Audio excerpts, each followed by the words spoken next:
Bienvenidos a Misterios de Medianoche, el lugar donde la oscuridad revela sus secretos. Si te apasionan las historias misteriosas, los enigmas sin resolver y las leyendas nocturnas, has llegado al sitio indicado. No olvides darle like a este video, dejar tus comentarios con teorías y sugerencias para el próximo video y suscribirte para no perderte ni un solo relato que desvelaremos juntos en Misterios de Medianoche. Prepárate para adentrarte en un mundo de suspenso y enigmas que te mantendrá despierto toda la noche. Las 18 monjas. Siempre he sido escéptico cuando se trata de lo paranormal. Ya sabes, las historias de fantasmas, espíritus y esas leyendas urbanas que te cuentan los amigos para asustarte en la escuela. Pero algo dentro de mí, esa parte de mí que buscaba adrenalina, decidió que no podía rechazar la invitación cuando Sergio, mi mejor amigo, sugirió que fuéramos al Panteón del Saucito, en San Luis Potosí. Habíamos escuchado rumores de todo tipo. La gente decía que si te quedabas lo suficientemente tarde, podías ver a las 18 monjas que fueron enterradas vivas ahí, y sus espíritus vagaban sin descanso, buscando justicia o venganza, o tal vez simplemente un poco de paz. Pero a nosotros, adolescentes aburridos y temerarios, lo que más nos atrajo fue la idea de la actividad paranormal. Queríamos probar que no teníamos miedo, o al menos eso pensábamos. Era una noche de viernes.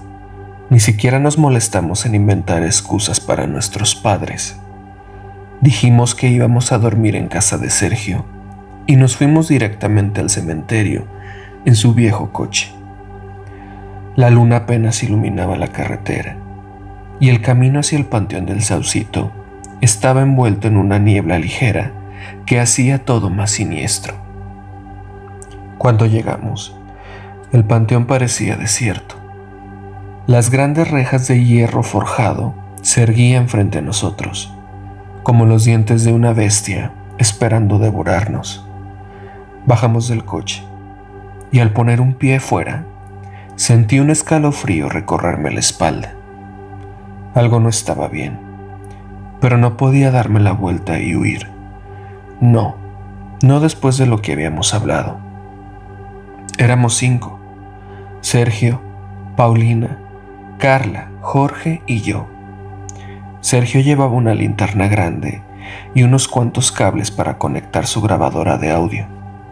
Paulina había traído un viejo tablero de Ouija que encontró en una tienda de antigüedades, solo por diversión, según ella. Yo llevaba una cámara, convencido de que si pasaba algo raro, lo grabaría todo.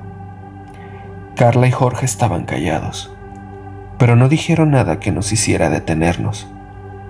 Todos estábamos nerviosos, pero nadie lo admitió. Entramos al panteón sin problemas. Las tumbas estaban alineadas en filas interminables. Nos observaban en silencio, como si hubieran estado esperando nuestra llegada. El silencio era sofocante. Ni siquiera se escuchaba el canto de los grillos o el aullido del viento, solo el crujido de nuestras pisadas sobre la grava rota. Nos dirigimos hacia la zona más antigua del cementerio, donde se decía que estaban las tumbas de las monjas. A medida que nos adentrábamos, el ambiente se volvía más pesado, casi como si el aire fuera más denso en ese lugar. Las lápidas eran más viejas, algunas apenas eran legibles, cubiertas de musgo y erosionadas por los años. Aquí es donde supuestamente las 18 monjas, aunque nadie sabía con certeza dónde estaban enterradas. Nos detuvimos cerca de una gran tumba de piedra, cubierta de enredaderas secas. Era el lugar perfecto para lo que queríamos hacer. Sergio encendió la grabadora y comenzó a hablar en voz alta, como si estuviera dirigiendo un documental. Estamos aquí en el Panteón del Saucito, donde según las leyendas, 18 monjas fueron enterradas vivas hace cientos de años. Vamos a ver si hay algo de verdad en las historias de actividad paranormal. Nos miró con una sonrisa, pero ninguno de nosotros le devolvió el gesto. La tensión se sentía en el aire. Paulina sacó el tablero de Ouija y lo colocó sobre una lápida cercana. Nos sentamos en círculo a su alrededor, con nuestras linternas iluminando el tablero de manera tenue. Las letras talladas en la madera parecían brillar con una luz propia, aunque tal vez era solo nuestra imaginación.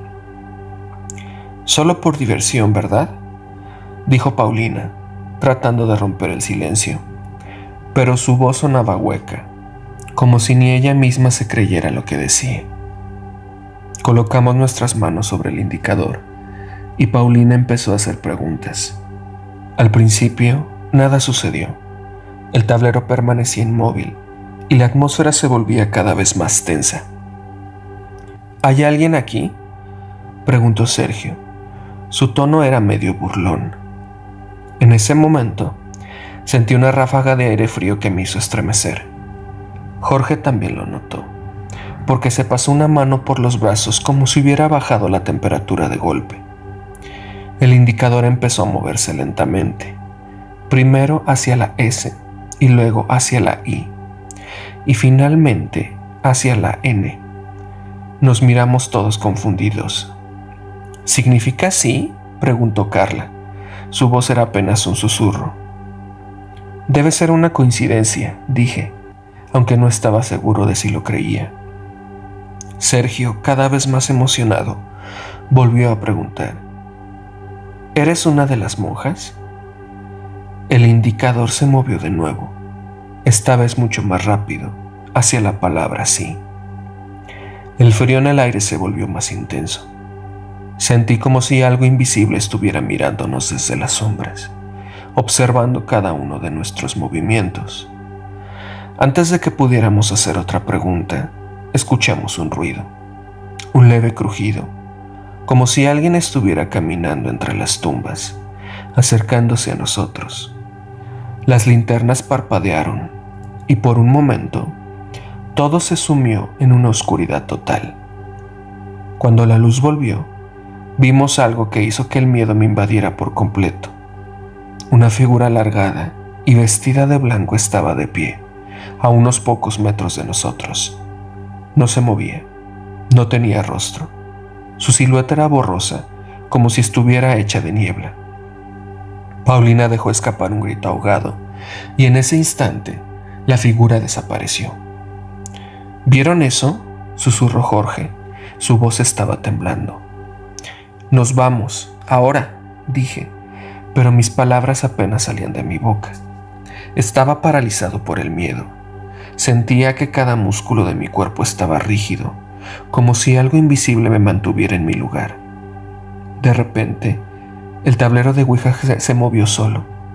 El indicador corrió a través de las letras, formando palabras que no alcanzamos a leer por completo, pero era algo como «no se irán».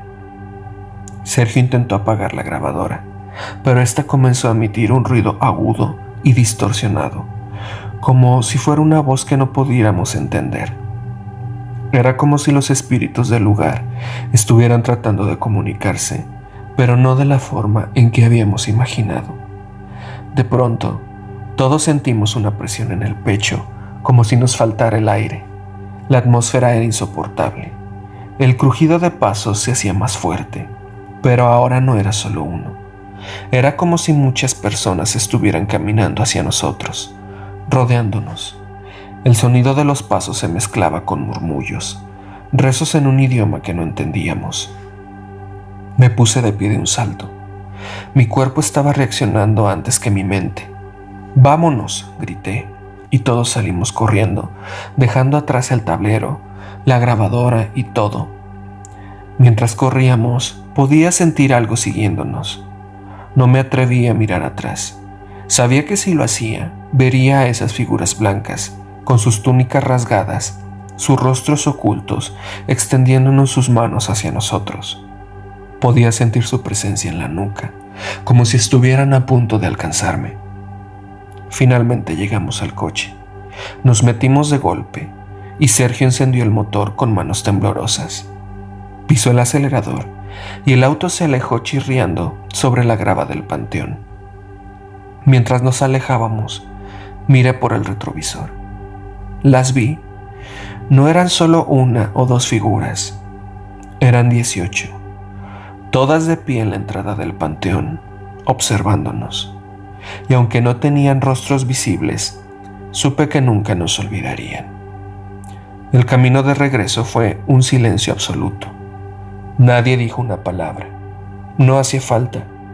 Todos habíamos sentido lo mismo. Esa certeza de que habíamos perturbado algo que no debíamos. Algo que no podía ser explicado con palabras. Esa noche no pude dormir. Y hasta el día de hoy sigo sintiendo que algo nos sigue. Tal vez no lo podamos ver. Tal vez no lo podamos escuchar. Pero sé que están ahí. Las monjas no descansan en paz. Y de alguna manera, nosotros tampoco.